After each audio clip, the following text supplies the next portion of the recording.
Hello, friends. My name's Tami Simon, and I'm the founder of Sounds True, and I want to welcome you to the Sounds True podcast, Insights at the Edge. I also want to take a moment to introduce you to Sounds True's new membership community and digital platform. It's called Sounds True One. Sounds True One features original, premium, transformational docuseries, community events, classes to start your day and relax in the evening, special weekly live shows, including a video version of Insights at the Edge with an after-show community question and answer session with featured guests.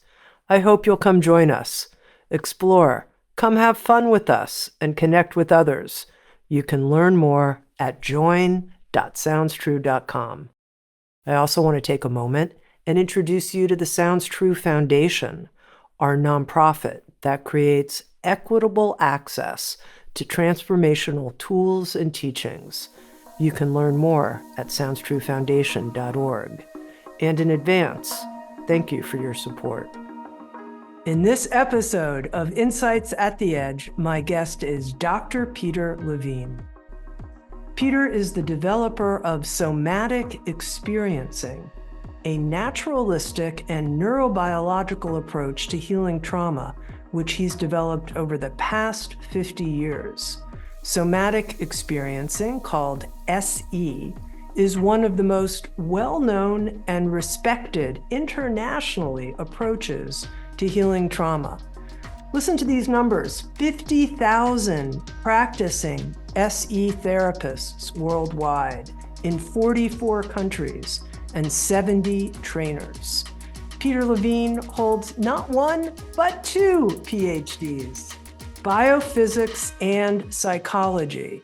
He's someone who brings together science and the psyche. He's the recipient of 4 Lifetime Achievement Awards, the author of numerous books, including In an Unspoken Voice, Trauma and Memory, With Sounds True, a book, an audio series, and an online course on healing trauma, as well as an online learning program that's focused on the relief of chronic pain. It's called Body as Healer. And Peter is the author now at age 82 of a new book, an autobiography of trauma, a healing journey. Peter, welcome. Hey, Tami. Good seeing you. Good So seeing great. And so great to celebrate the publication you. of Yeah, your new autobiography. I never thought I'd get there, but I got there. Tell our listeners a little bit about the writing of an autobiography of trauma and what inspired you at this point in your life to release this book. Well, that is a question. This was never intended to be a book. You mentioned my age. So clearly, even if I'm healthy and vibrant, which I think I am, the time that I have left till the end of my life is much less than the time looking back to when I started my life. So I thought it was time that I did kind of a personal excavation, really looking at the events, positive and negative, that have shaped my life. And in doing that, it brought up many, many different feelings and many other different thoughts and images and memories. And so again, the idea of this was just to make it as something like like memory, dreams, and reflections. So it's a way of coming to peace with my life and seeing where my life is taking me now. So that was the idea. Well, first of all, I wouldn't have thought to publish it as a book because it was just too vulnerable, too tender, too personal. But then a friend of mine, she really encouraged me to write it as a book, write it and publish it as a book. And I thought, no way am I going to do that. She said, well, Peter, just think about it. I mean, I could see there was also an emotional reaction. It was like, my God, are you kidding? So anyhow, very often when I've lost my way or I don't know what my next steps are, I'll have a dream. And the dream, in many cases, is absolutely clear. In other cases, I have to kind of sort out the mystery of it. And the dream I had when I was struggling with whether I would publish this as a book is as follows. I was standing in front of a large field and holding in my hands reams of paper. They were some kind of a manuscript because I could see they were, typewritten. And I looked to the left and looked to the right, left, right. And again, at best, I felt ambivalent. I didn't know what my next step would be. And in that moment of indecision, a breeze, a wind came from behind me and took all of these pages and blew them into the wind to go out into that meadow to land where they would land. And when I woke up, I realized that I had made that my unconscious had made the decision. Yes, I was going to go ahead. It was scary, and it was pretty scary. Again, to reveal so many of these very personal and in some cases violent things that happened as a child, but also some of the really beautiful supporting experiences I've had in my life. And so now that was about 3 years ago. Then the next 2 years, I put it in a manuscript form to publish it. And now it is out. And I've been doing a few different interviews. And at first I thought, oh my God, now I have to do interviews. But they've been interesting. People maybe that I knew or people that I'm just getting to know. So it's been, for me, somewhat of an adventure to put it out in the world and to see if I was okay with it. The first time I gave a lecture about this to a large audience, the evolution of psychotherapy conferences, they usually have between 5,000 and 8,000 people attending. And so I'm in this room with thousands of people, and I opened my mouth, but the words wouldn't come. And so again, I felt really stuck. But then I remembered some of the things colleagues, friends, other people have written about me, about the book and about me. And I felt deeply supported by them. And it allowed me to speak that truth for the first time in public. And now I've done it a number of times. And it's become, I wouldn't say it's become easier, but it's become safer. I guess this conference is about safety. It felt safe enough for me to take these next steps with the support I had from my friends, my colleagues at my side and holding and keeping my back. So again, it's this support which was very important, which was in many ways quite missing as a child, but now I'm bringing together really as an adult. What a celebration in your life, of your life, to feel that love and support Yeah. around you that you can draw on. Now, a couple of questions, Peter. Here you were writing this originally for yourself. And I know that there are a lot of people in the Sounds True audience, very broadly, who are interested in personal writing as a Mm. way to work through their own traumatic experience. And I wonder, from having done this autobiographical writing, what your suggestions might be for all of us who want to tackle a project like this, not necessarily for publication, but to Sure. find our own coherent narrative in our life. Right. First of all, to be kind to yourself as much as you can and to start. The way I started, I didn't have any order of chapters. I basically just put a paper in front of, or a pad, with lines on it. And I just started writing. I mean, I let my hand, in a way, do the writing. And that's what I would suggest. I mean, we all have our own stories, and they're important stories to tell, not just to others, but to ourselves. And again, that was the way it started with me. Again, it was at first some very frightening experiences in my life, but some ones where I felt even if it was relatively a single time, that I felt cared for, that I felt in a way supported and loved. And that really gave me a foundation. It let me feel, using the term again, safe enough to begin this excavation, to begin writing this story. And then after a while, my friend who originally asked me or suggested I write this, she said, "Well, let's do a chapter outline." And no, I was resisting because in a way, by making that outline, I was then committing myself to writing a book. And so I went through these different halts and starts and movements and so forth. And I really developed a deep compassion for myself.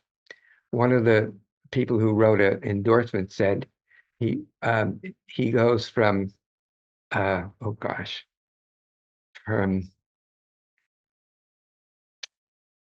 I'll remember it. But anyhow, that I went from horror and terror to self-care and self-love. And it was a difficult journey, and it wasn't a linear journey. You know, my friend Ian, another Canadian, said that the shortest distance between 2 points is not necessarily a straight line. It takes arcs of infolding and unfolding and something opening to something else. And so I really followed that for the next year, really. And yeah, so that's the basic story of it. It really is. It really is. Yeah. And and now that it's and that it's out, it was released 2 days ago. And there's I know obviously that there's no going back. I can't just say I changed my mind. That obviously is not going to happen because it's out there. And surprisingly, there was a relief in that. I felt a lot of gladness because one of the things I told my friend is that the only way I would consider doing this is if I knew that this could help other people with their own traumas, tell their own stories. And and I believe that. I firmly believe that we all have our stories.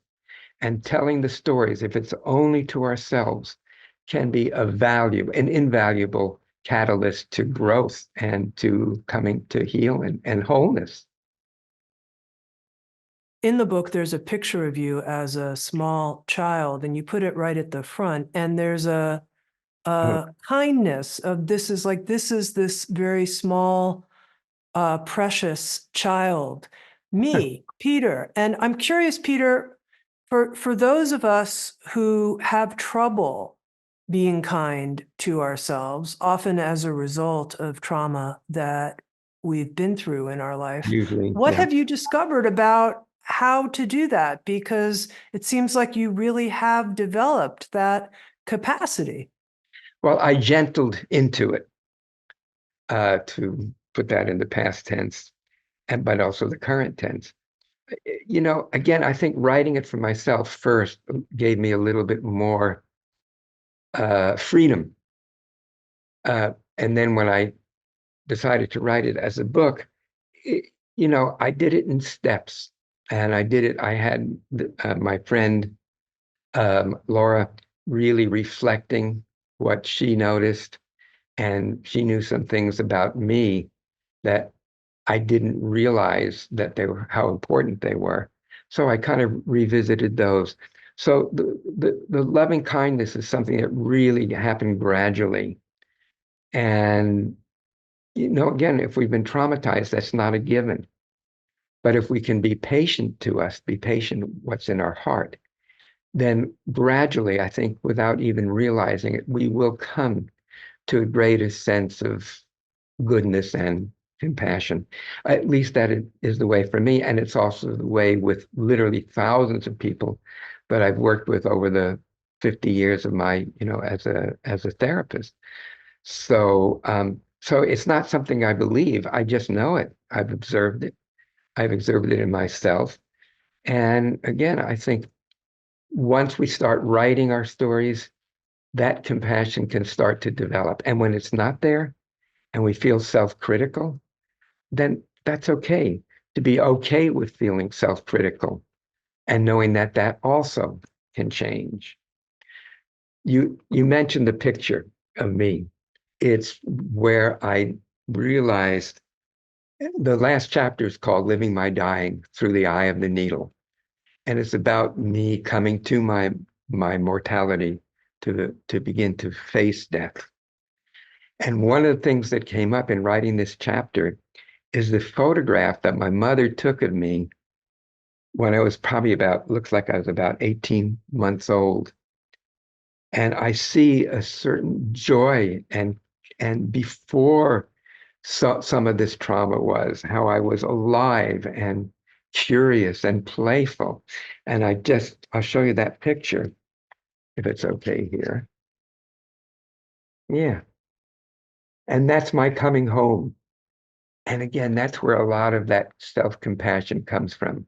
That child, that innocent child, sad that he had to suffer so much, but really connecting with him with deep love and caring. You share in the book, Peter, different traumatic experiences that you had. And as I was reflecting, I put them into three categories that I thought might be worth talking about. And maybe you could share with us both the trauma you experienced and your healing journey through that specific type of trauma. You talk about something that I don't think everyone's familiar with, conception trauma. And I wonder if you can share a bit about that and also the healing journey involved for you with conception trauma.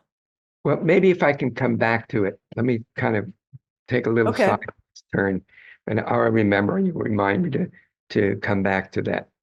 Uh, I experienced my family, my family's life was threatened by the mafia, by a mobster named Johnny Guado, Johnny Dio, and he was ruthless. He was one of the most murderous of all of these people. He was mentioned or featured in The Goodfellows and The Irishman. And basically, he told my father that if my father testified against him, it's a long story how that happened to happen, but it was in complete innocent. There was no, but I don't need to go into that. And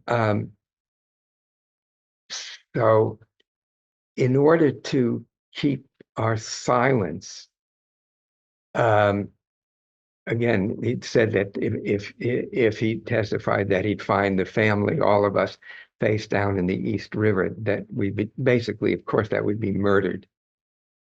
And so this is something I've kind of pieced together. It's about a violent assault and a rape. But in somatic experiencing, we don't go right into the trauma. We go around the trauma or peripherally in the trauma, or find some earlier experiences that were life supporting, life positive. And so I was experiencing a number of different physical symptoms, and some images would kind of flood into my consciousness sometimes when I was going to bed, laying in bed, going to sleep, and these images would come. And I realized it was time for me to take a dose of my own medicine. So I asked one of my students, wonderful woman, to be my guide and to work with me to see where this would go. And so what happened is the first images that came up was when I was at 4 or 5. I think it was 4, but anyhow, it was my birthday. And in the middle of the night, my parents must have snuck into my bedroom and laid tracks for a model train underneath my bed, around into the room, and then back again underneath the bed, like in an oval. So when I woke, I saw and heard the train moving around the track. And I literally, Tami, jumped out of bed, went to the transformer, because I knew enough about electricity even at that time, and turned the knob and made it go faster or slower, and made the horn go toot. And in that moment, I knew in my body. There's a saying in Papua New Guinea, Papua New Guinea, that knowledge is useless unless it lives in the muscles, unless it lives in the body. And so in this session, I really felt that excitement, that feeling of being cared for and being, in a way, cherished, being loved, even though that was not my normal experience of my life. But it really gave me the foundation, the support to then begin to work with the rape. And the way it started, again, working at the periphery, because I don't believe in having people relive their traumas over and over again does any good. There's a method called prolonged exposure therapy where you have the person relive the trauma and relive the trauma and relive it. Supposedly it drains the swamp. I think it just drains our vital energy in many cases. But anyhow, uh, when we when I would come home from school, I would have my milk and cookies, Pepperidge Farm cookies, and then I would run out downstairs and go across the road to a park that was called Reservoir Oval. It used to be a reservoir. So that was then now a park. And I would go down through the bushes, and then there was a cinder running track below. Speaking of tracks, the train track and the running track. And I would run around. Now, this was a time when we all knew something was wrong, but my parents never talked about it, which was very difficult because we knew something serious was wrong. And I would even sometimes, when the mafia lawyer would come, I would sneak out of my room and lay underneath a small table, a small telephone table, and try to listen to what was going on. So again, it's something I knew that there was wrong, but again, regrettably, it was never talked about, and we were never made to feel that we had the possibility of safety. We were just left with this, yeah. So anyhow, so in the session, feeling that power in my legs as I run, I light around the track. And again, that gives me another experience, which counters the experience that happened in the rape. So one of these days, just like any other day after school, I climbed the fence and I was going down to the edge of the bushes. And I looked and I saw a group of, well, mobsters. And they were smoking cigarettes. And they had these motorcycle hats on. And somehow I knew that something was seriously wrong. So I tried to skirt down through the bushes, but somebody overtook me and grabbed me and threw me to the ground. And there, I don't need to go into the details. I was violently raped. And as I reflect, I think they wanted me to tell that to my parents, to tell them what happened so that they would know how serious the mob was. Now, I never told them. I was too filled with shame. I never told it in a way to myself. I just put it away in a faraway compartment, uh, not remembering it. But every day, my body remembered it. When I would walk to school, I'd feel a constriction in my breath. My heartbeat would go high. Um, I felt like something was really wrong. I made sure not to step on the cracks in the sidewalk. You know that one, don't step on the crack, you break your mother's back. Well, these are typical rituals that we do when we're traumatized to keep us away from actually encountering the trauma. So with her help, and I also realized that, Chiron is a Greek figure, an archetype figure, and it's about the wounded healer.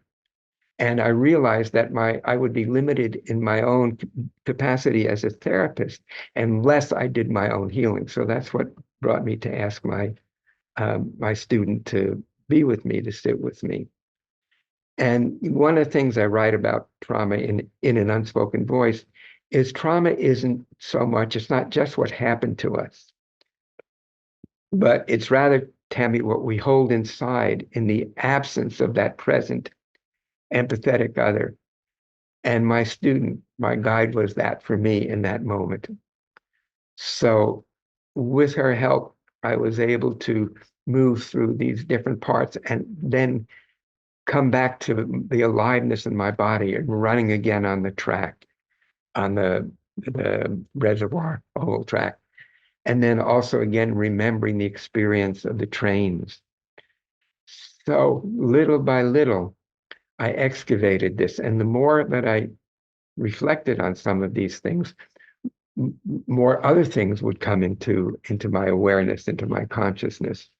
And so my friend, as I said, my friend Ian said that absurdist distance is not a straight line. It is rarely a straight line, but it's circuitous. It comes and goes. And that's the way it was for me. That's the way it was. Just to make one point very clear, the importance of the train under your bed was there was some joy and vitality and passion in that, and somehow being able to reference that in the somatic experience work. If you could explain that, Peter, for people who aren't familiar with this notion of alternating between a resource like that and whatever the traumatic memory is. Yeah. Again, like the tribesmen from Papua New Guinea say that unless knowledge exists in the body, then it doesn't exist. And this knowledge, I could have been told, well, it was wonderful. Your parents put this train, and you should be feeling good about that. It's not anything like that at all. It's something that's felt, that excitement, that vitality, and that's what would have been taken away from the assault and from the rape. So this gave me a counter experience before I really went into the memories of the rape, to be able to hold that sense of self-care in my being and be able to work through that. But again, the key is not knowing about it, but feeling it, sensing it in the living, knowing body. In the body is healer. So it was really very much about having it as a felt experience, and that in some fundamental ways actually contradicted the feelings of overwhelm and helplessness and terror that I experienced. And again, I had to go through that little bit step by step, but not again right into the core, but working around the periphery with sensations and different images that were coming up. So that's, you asked the right question. That was really why it was so important for me to have this experience, not to just know that it happened, but to feel it and feel the excitement and the vitality, because that's what I came back to. And again, that picture of me as the 18 months old, you see that vitality, you see that passion, you see that curiosity in his eyes. And that was absolutely essential for my healing. So in a way, it's where I started, and it's where I finally ended my story. Peter, at what age did you have come to consciousness that this rape experience occurred? Well, I mean, first of all, I was just experiencing these troubling sensations and feelings and momentary flashes of images. And I knew something was wrong. I mean, I'd already been working with many, many hundreds of people. And I knew something was starting to break through. Um, so again, when you have symptoms, that's really telling you that something needs to be addressed. And that's when I realized that it was necessary for me to enlist help from a guide, one of my students, to help me process this, to help guide me in this journey, which was difficult, but was doable. And I think that's, sometimes people ask me, what's the most important things to know about trauma? And I thought, well, there's two things. One is that trauma is a fact of life. All of us have experienced some, because trauma means wound, means injury. We've all experienced injuries to our psyche, to our soul, to our bodies. And, but wounds heal. Given the right support, wounds heal. if it's a broken bone, putting the cast on helps it heal. It doesn't make it heal, but it makes it possible for it to heal. So injuries can be healed, but given the right approach. So yes, trauma is a fact of life. That's I say the bad news. But the good news is that trauma doesn't have to be a life sentence. That given the right tools, trauma doesn't have to rule. And it's important to have these tools and to have somebody, in a way, initiate you with the use of these tools. So, Peter, in your case, the clarity of the actual event occurred, but one of your points is that you don't have to know the specifics of what happened to you in order to engage in the healing of a trauma. Can you speak to that? Because I think for a lot of people, they don't get clarity. Something happened when I was young. I'm not quite sure what it was. Yeah, yeah. Um, it's not necessary to remember anything. The work that we do in somatic experiencing is based in the here and now. We sometimes reflect back to the there and then, but also look ahead to the here and now and the future. So, but what need to do is find the experiences where the body had become shut down to allow the body to come back into vitality. And that's what it's about. It's not about remembering something, and especially not remembering every detail. I mean, after excavating that, some details did come up, but I could just kind of look at them and just let them go through, let them just disappear. Um, but again, yes, it's not necessary. It's not required, and sometimes it can even be contraindicated to just go to every little detail of what happened. We only do something that's going to be intrinsically healing for the person, not something that is unduly or unnecessarily distressing. I mean, of course, trauma is distressing, but again, if we know how to meet the trauma and are supported, then trauma can recede and we can come back to the birthright that we all have. And it is a birthright to that innocent, playful, curious, excited child. And so that was, again, at least as important and made it possible, really, to look at the trauma of the assault. No, Peter, I mentioned and I brought in this kind of maybe strange unsequenced way, wanting to understand more about conception trauma, Ah, in that yes. it's something that I don't hear people talk about very often. But your story of this assault actually links to that. So I wonder if you can make that connection. Yes, I was just exactly going to do that. So thank you for bringing me on task. Uh, some years ago, I was visiting my parents, and I mustered the courage to tell them, especially to tell my mother what had happened. And my mother stiffened, and she said, "Peter, that didn't really happen. I don't think that really happened. I think what you were picking up is that I was raped by your father to conceive me." And that's a whole story in there about their distorted sexuality and so forth. Um, but I know both were true. Both was true that I did experience that assault and that rape, and that at the moment of conception, my mother's belief that she had been raped by my father just impaled, it just shocked my nervous system. So it was there as a memory, but not as a memory, but as a procedural memory of how my body experienced that kind of, well, in a way, in many ways, I felt that I wasn't loved by my mother. And And I think that's true, but it's never completely true. I mean, we never have parents that are all bad or all good.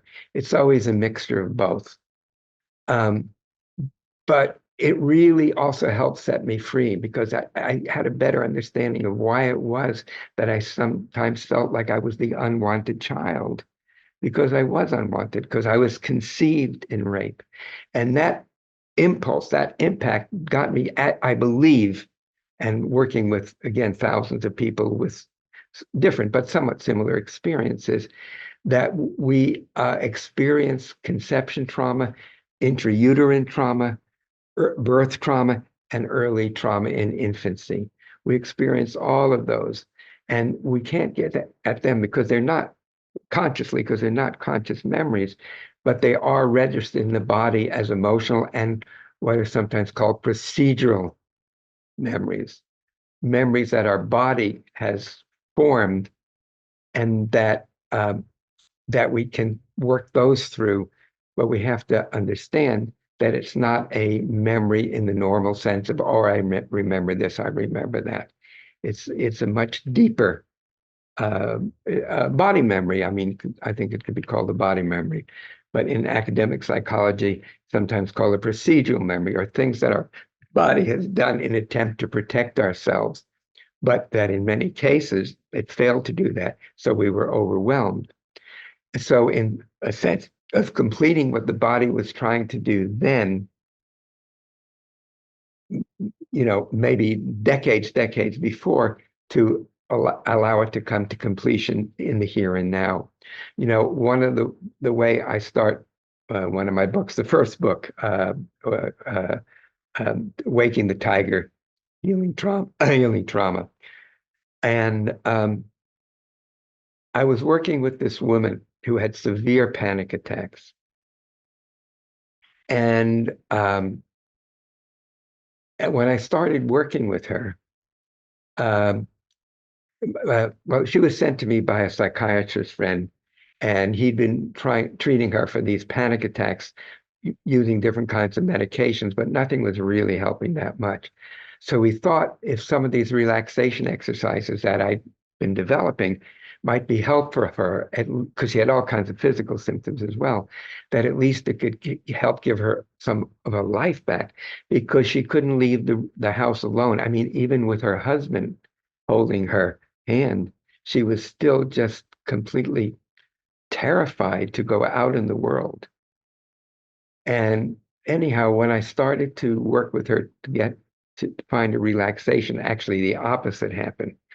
The what was we learned soon was a trauma that started to emerge.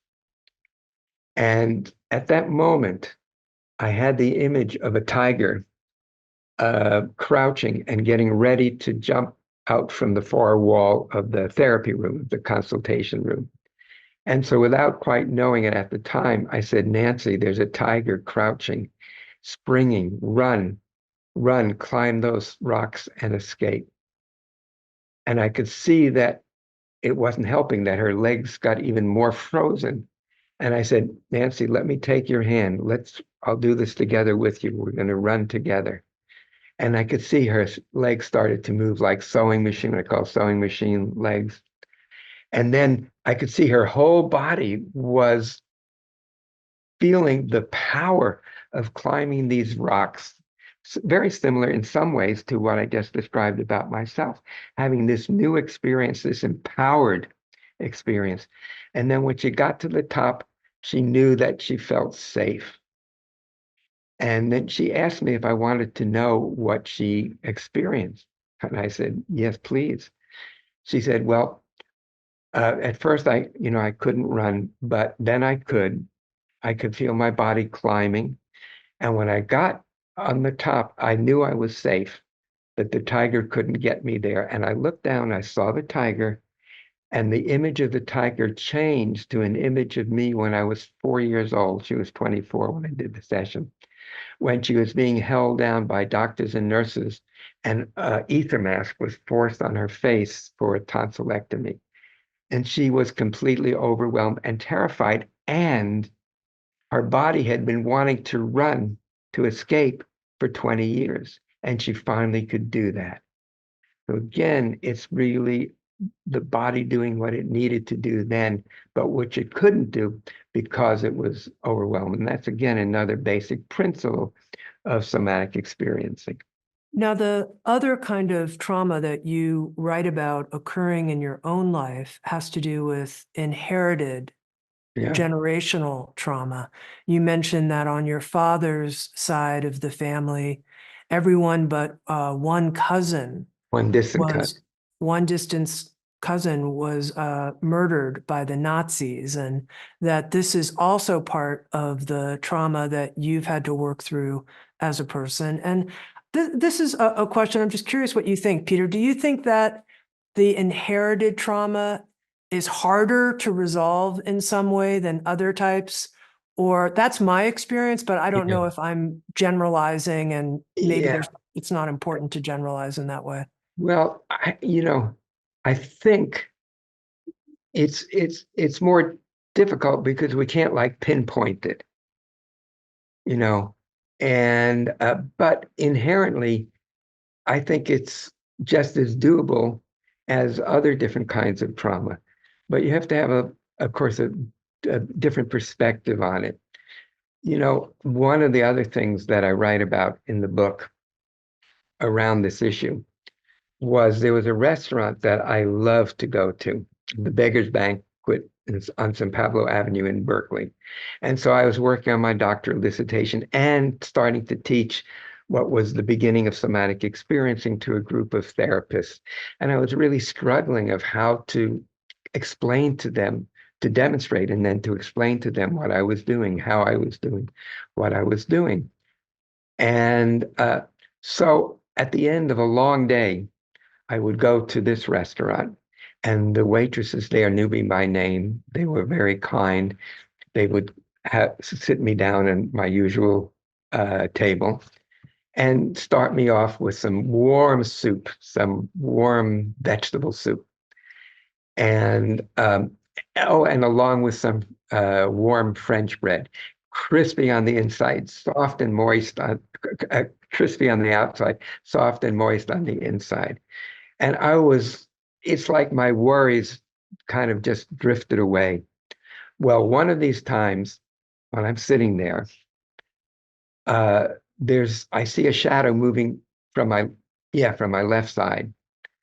And I look up and it's a man with just an old man with wild, wild hair and wearing a crumpled jacket that was about 4 times the right size for him. And he kind of motioned to me, like, is it okay to sit down? And I nodded. And in this image, by the way, these images are sometimes called, um, gosh, images that just come from the unconscious. It's not like a hypnotic image or a dream image. It's something that comes just from the unconscious speaking to the conscious mind. And so in a way, I knew my rational mind knew, my scientist mind knew that that this was just an image from the unconscious, that Einstein wasn't actually there speaking to me. And but the images seemed so real. But what was important is for a better part of a year, once or twice a week, I would go and eat there, and he would often show up, and I would ask him questions. And I would ask him questions about, he would ask me questions about my questions. So it's like the Socratic method of inquiry. And towards the end of the first year of the year, I had been working with some people, and uh, some of these people had reported the smell of burning flesh, and a number of them were vegetarians. So, that didn't make any sense. But then I had the idea, probably because of my own generational trauma issues. Uh, I asked them to talk to their parents and their grandparents if they were around, and ask them about their life. Well, it turned out most of those had actually were in the Holocaust, experienced the Holocaust, and would be smelling those smells from their prison. And so anyhow, at that time, I asked Einstein, I told him about what I had been observing, and I asked him, what he could tell me about that. So it's like a dream within a dream. So he takes me then in this dream within the dream to a small pond, and he has a yardstick, a meter stick. And along the stick, there are a number of small stones. And so he holds them above the pond and then just twists them, and the stones all fall together at the same time. And they make waves moving out in all directions, moving forward in time, moving sideways in time, moving backwards in time. And of course, this is something that Einstein knows about because this is about the space-time continuum. So anyhow, I asked him about that, and about what happens in generational trauma, and where the waves would pass each other and continue forward, intersecting and continuing forward. If they got stuck, if there was what he called a fixation, then everything after that stuck place became distorted. And so and then I said, well, okay, that's very helpful, but how would I work with that? And he said, Peter, I'm sorry, I don't have the answer to that, but I know that you do. And so for a significant amount of time after that, I started developing a way to help people find where they were stuck. And again, it was clear that these things were not just things that were happening from the past going into the present, but there were things that when we would heal some of those fixations, it seemed as though that was actually helping our grandparents and our great-great-grandparents with their own healing. And I thought, again, this seemed like really um, improbable, but then it became my understanding that it was quite probable and that it was quite common, that it's not just what happens to us in this life that impacts us negatively and positively, but it's also what comes from our ancestors. And it's not just trauma that's passed on, but wisdom that's also passed on. Not important life-saving wisdom that can be passed on. The first time I got an example of this must have been, I think it was in 1989. There was a famous airplane crash. The flight was from Denver, Colorado to Chicago. It was a DC-10, and the rear engine exploded and broke off all of the hydraulic lines, so it was not possible to steer the plane. And so they tried to make a landing in this small airport, this regional airport in Sioux City.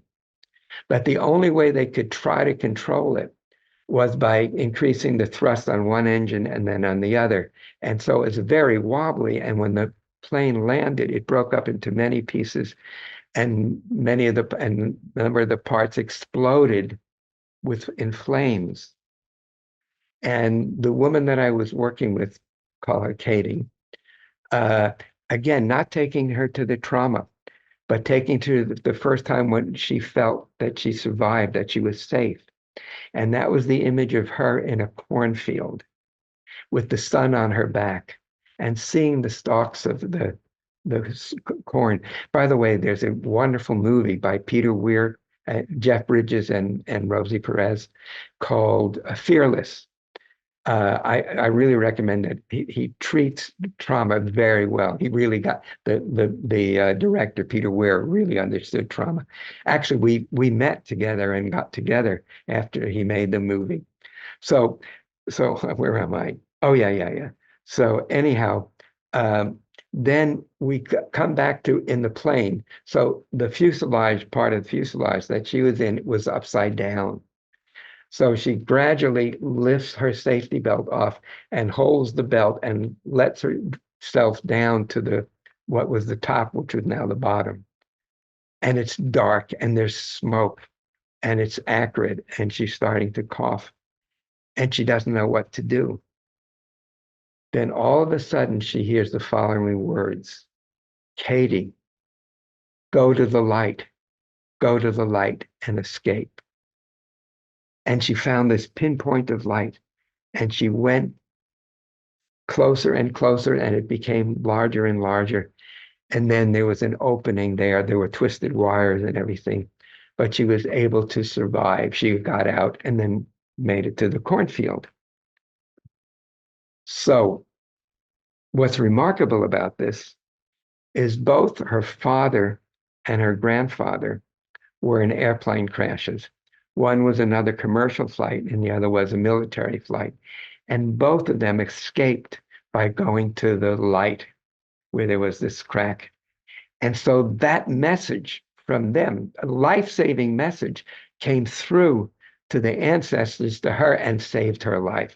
So again, it's not just trauma that gets sent down to us, but it's so many things. I was doing a workshop at Esalen. I was working with this lovely two people. One was a Crow person from the Crow Indian Nation, and the other was a Navajo woman. And in doing the session, all of a sudden, this voice of his grandfather came, and it was a beautiful chant, a beautiful, beautiful chant. And he just moved everybody in the group, everybody in the room. We were just so deeply touched. So that was that great wisdom that again was coming through. So yes, trauma does get passed on, and it's not just in the epigenetic transmission. That is important, that is significant, but it's something much deeper than that. And again, it's not just the trauma, but it's also sometimes of really life-affirming information that can also be passed on. So as I, again, worked with people, that it was clear it's not just what happened to them in this life, but also what happened in lives past. Now, Peter, in your own biography, the healing of inherited trauma, intergenerational trauma, what was the breakthrough? Was there a specific, like, oh, that's when this really shifted? Yeah. Um, yeah. Okay, I think I can kind of get to that. It must have been in early 1950. And, the Red Cross had this program where they would try to find people who were in the Holocaust and reunite them with families. And there was this distant distant second cousin that was, he had been living in the forest for, I think, a year or two. He didn't know the war was over and he was just living on eating bark and berries. And then he was eventually found and brought to the Red Cross.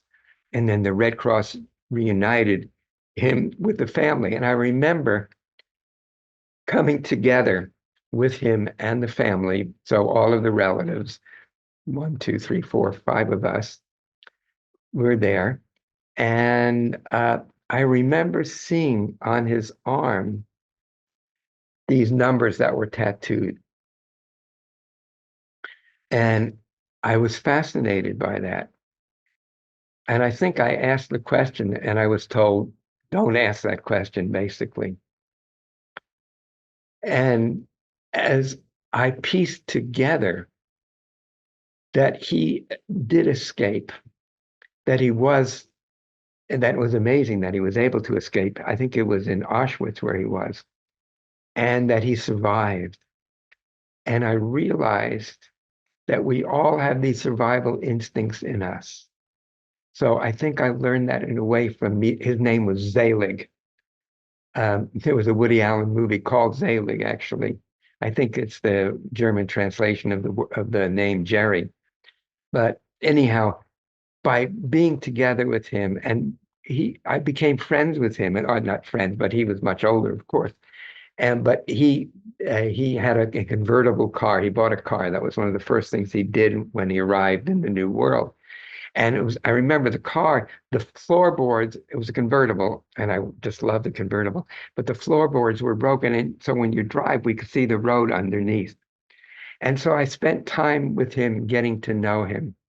And he dropped little hints to me about what had happened. but that was balanced by the feeling of being with him in the car, driving together, and again, looking down at the road. And unfortunately, I lost track of him. Well, actually, what happened was, I mean, he had not been with a woman for, decades. And so I think he married two or three different women and then had to escape because he was going to be tried for bigamy. So I lost him. But having the connection with him, I think helped me connect with those free memories.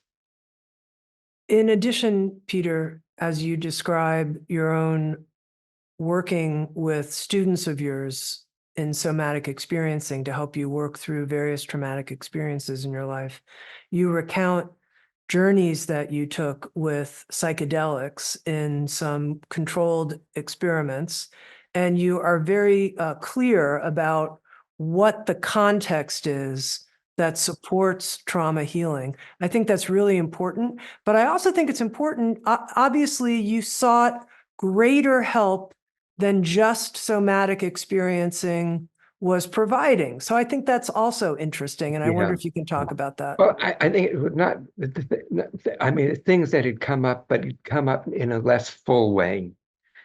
You know, I came of age to Berkeley in 1964. So that was all about sex, drugs, and rock and roll. So obviously, this was a time of a lot of experimentation in all of those different realms. But now, as I've come of age and have looked at clouds, like Judy Collins says in her song, from both sides now, I think it's really important to take a measured understanding of the use of these catalysts, which can be extremely helpful. And there are great promises, but there are also pitfalls. And I think it's absolutely necessary that people are prepared first for it, that they do this kind of exploration without the catalyst, without the substance, and that there's follow-up, especially follow-up of embodying these experiences. Because I've seen people who do these psychedelics one after another, and they become more and more dissociated. So I think it's absolutely essential to bring it down to the bodily experience and to work on it and to work on some of the issues that came up around attachment and things like that. So I think they definitely do not replace therapy.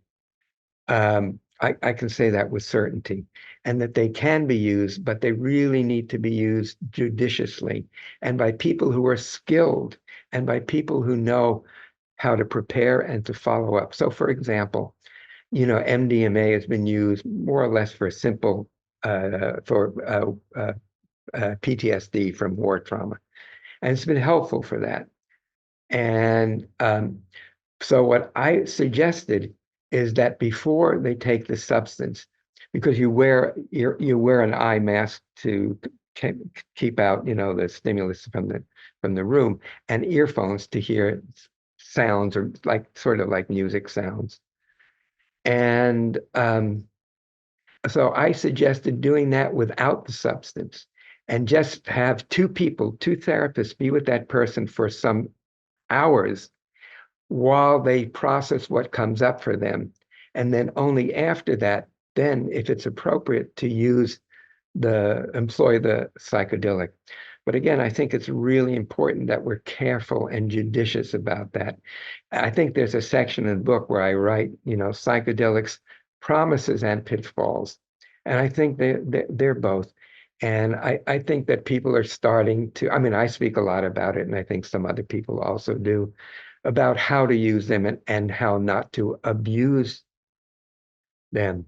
So they were important for me. And in the end chapter, in coming to my mortality, to my dying, I took one of the psychedelics that really takes you to the death experience. And it helped me really be much less afraid of dying of death. And and again, there are different psychedelics for different purposes. So again, the person who's administering them needs to know what are the appropriate catalysts to use, what are the appropriate psychedelics to use with that particular person at that particular time. So it takes a lot of thoughtful preparation. I guess that would be the end of it, or the yeah. Yeah, you write in Autobiography of a Trauma, you write 15 hours of suggested therapeutic contact after a session to integrate and really look at everything that's been brought up. You know, you were very specific in your recommendation. No, I was just going to say, I was about this, and I know that some of the people, I don't know if it's because of me, but some of the people are now starting to do that, that they're doing more with preparation and more with follow-up. Yeah. So, Now, you mentioned this final chapter, Living Your Dying, and the experimentation you're doing now with 5-MeO-DMT. correct. And you write about it as the welded unity of eros and death. But this is what you're exploring. And I thought, this is really interesting. I have got to ask Peter about this. And when you talk about your fear also lessening, your fear of dying, I want to understand what is allowing that to occur. Okay, there's a number of different aspects to that. First of all, in my sexual healing, I've been blessed, supported by some women who have come into my life as lovers. And in allowing myself to connect deeply emotionally, sensorially, I felt as though I was entering some kind of a death. I don't know if we call it an ego death, but some kind of a felt death. And then in the last chapter, I mentioned that I had eye surgery for both my eyes. It was miraculous. I was going blind with cataracts, and I see basically perfectly right now. I mean, if I'm in a restaurant with dark light to meet the menu, I might need reading glasses, but that's all I need. And if I sit on them and break them, it's no problem. I just get another one for $5 at the drugstore. Um, and so anyhow, uh, I had the first eye operated on, and it was completely successful. And I remember looking with both eyes into the sky and realizing that blue wasn't orange, that the sky was blue and not orange. So anyhow, the night before I was going for the second eye surgery, I had the following dream, and dreams are very important in my life. And in the dream, I'm going to this large room, and there's a man at the entrance, and clearly he's some kind of a teacher, a meditation teacher. And there's a couple off to the right, and they're in a bed together. And I asked the teacher, what were they doing? And he said, they're doing the death meditation. And I said, oh, that's what I want to do. That's what I want to do. And so he looked at me, I think, compassionately, and he said, no. And he pointed off to the left, and he said, that's where the beginners are. And so it was for me a beginning, an initiation into the death experience. So when the anesthesia that we used was propofol, which is a very kind drug. And so I asked well, first of all, I didn't want to use Versed because it can have some pretty adverse effects. And so, first of all, he asked me, well, why do you want to use propofol? And I said, well, I had a bad experience with the other. And what I'd like you to do is before you, because they put a line in your vein and then they'll push the anesthesia in. So I said, please to count from 3 backwards to 0, and at 0, then push the propofol. So I was able to prepare to make that transition into death. And when I awoke, I was feeling fine. I was feeling good. I was in the recovery room, and all these people were puking, and they were all dissociated. And of course, I tried to do a little first aid, trauma first aid with them. But again, the idea was that if I could soften into this experience, then it could be a very positive experience. And you mentioned using the 5-MeO, and that sometimes is called the God molecule. And you don't always go to love and light because you can go into some pretty scary places.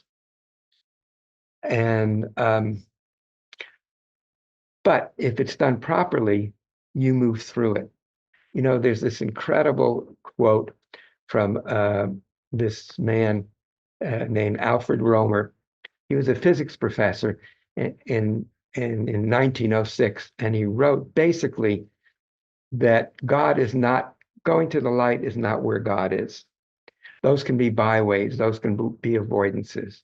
But where God really is, and he wrote, is in the darkness, because in the darkness itself, that's where we find God. And I think that was one of the great teachings that I learned, that I experienced, was using that particular catalyst. And I only used it once or twice. And I might use it again, or I might not. You know, again, I continue to do body work and other attachment work to really make sure I'm getting the best that I can out of that experience and not just having it as an experience. Peter, at this point, when you find yourself feeling something like anxious or caught in your head or worrying or anything like that, and you think, I'm not embodied right now, I don't feel safe in my nervous system right now, what do you do? Uh, well, I do a number of things. One of the things that I generally do, even if I've done it some of the other things first, is just lay down, lay in bed, and just follow the sensations. I guess a little bit probably like Vipassana meditation, but particularly where I feel stuck in the body, and then an area where I feel really open in my body. And then I may shift back and forth to the open place and the constricted place, the expanded place and the constricted place, and move back and forth. Also, I have a device. It's like a trampoline, but it's quite different. It's called a Bellicon. And instead of springs, they use bungee cords all the way around. So it's very soft. I use that when I'm working with people often. And most of the time when I wake up in the morning, I move, I stretch, I have some hot water with lemon, and I jump on my Bellicon. And it's not just jumping like for exercise, but to really feel that lift in my whole body and letting the energy move through. So I do things like that that are active, that are bodily oriented, again, to move that stuck energy, to move it through, and then or even if I feel that I need some other guidance, like, sometimes people ask me, well, do I ever do therapy with myself, on myself? And I say, yeah, all the time. So sometimes attachment issues come up. So I do some work with this wonderful attachment therapist. I don't see him often, but every once in a while I see him and work with him. And sometimes material has come up. Yeah, often about relationships and relationships that I'm in and where I might be stuck and where the two of us cohort to being stuck together. So it kind of really, the aftermath lets me untangle. I mean, one of the good things about the MEO is that the most intense part only lasts about 15 or 20 minutes, but you still need some hours to process, to integrate and to process. So having done that, again, that's really helped me open up to know that death is not the end, I guess you could say. Peter, here's my final question for you. In reading an autobiography of trauma, A Healing Journey, I was impressed by how much healing you've done. Mm. And there's not a place that you've reached some kind of healed period. There's not a sense that you've reached some, I don't know what, promised land, never to be touched. It's No way. almost the sense that there's an ongoing journey still happening in your life. And I noticed I felt a little disappointed about that, impressed by how much healing, and kind of like, oh, so this person who knows all of the best approaches has been immersed in this. Even he still has more healing to do. When I wrote this book, the promise, the commitment I made to myself was that I would follow it, I would follow my truth wherever it took me. And I did that. And it took persistence and it took courage. Clearly, I am not the same person that I was 20 years ago. I'm a very, very different person. I'm not encumbered by trauma. Yes, sometimes things come up. Sometimes I feel stuck. Sometimes it's in a relationship, but usually I find a way to communicate that. Not all the time, but it took persistence. And it also takes courage. It takes courage to embark on this journey. And it's a life's journey. And it's not just that we still have some trauma, but we are impelled to move forward with growth, to move towards wholeness. We have an instinct to heal and to become wholer and more wholer and whole. And so again, there's not an endpoint to that, or at least I hope there's not an endpoint to that. I see that as a process, an ongoing process.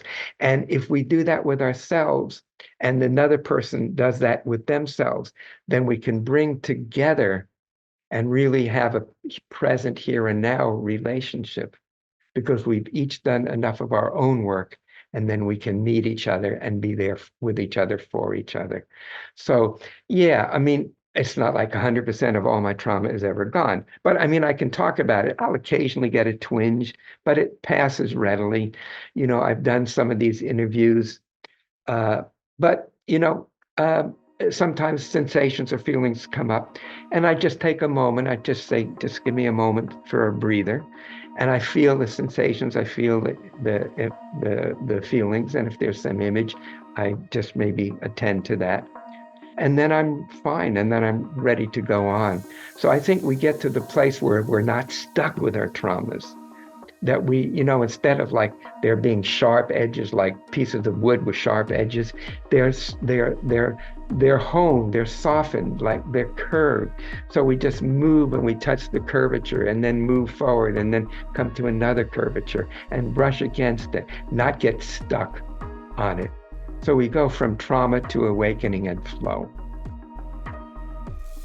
I've been speaking with Dr. Peter Levine in celebration of his new book, An Autobiography of Trauma, A Healing Journey. And if you'd like to watch Insights at the Edge on video and participate in the after-show Q&A session with our guests, come join us on Sounds True 1, a new membership community featuring award-winning original shows, live classes, community learning, guided meditations, and more with the leading wisdom teachers of our time. Use promo code PODCAST to get your first month free. You can learn more at join.soundstrue.com. Sounds True, waking up the world.